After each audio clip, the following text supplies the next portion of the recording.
চটজলদি যদি একটা ব্রেকফাস্ট স্যান্ডউইচ বানাতে চান তো অবশ্যই এই স্যান্ডউইচটা ট্রাই করতে পারেন।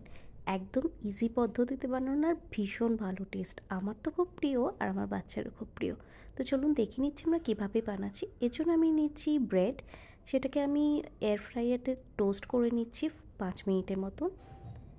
এরপর এতে আমি লাগাচ্ছি পিনাট বাটার, একটু বেশি করে পিনাট বাটার 1 চামচের মতন লাগাচ্ছি। পিনাট বাটার যেমন হেলদি আর তেমনই টেস্টি। আর এর উপর দিয়ে আমি দেবো বানানা। আমি ছোট ছোট বানানাগুলো ইউজ করেছি, এগুলো বেশি খেতে আমার ভালো লাগে। আপনি চাইলে বড় বানানাও ইউজ করতে পারেন। তো বানানাগুলোকে এইভাবে স্লাইস করে আমি কেটে পিনাট বাটারের ওপরে এইভাবে সাজিয়ে দিচ্ছি।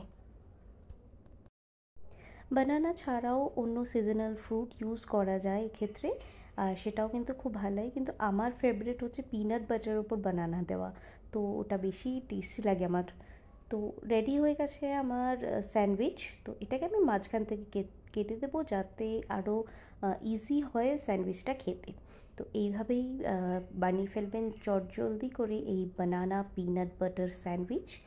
এটা খেতেও খুব টেস্টি আর easy to make. Thanks for watching.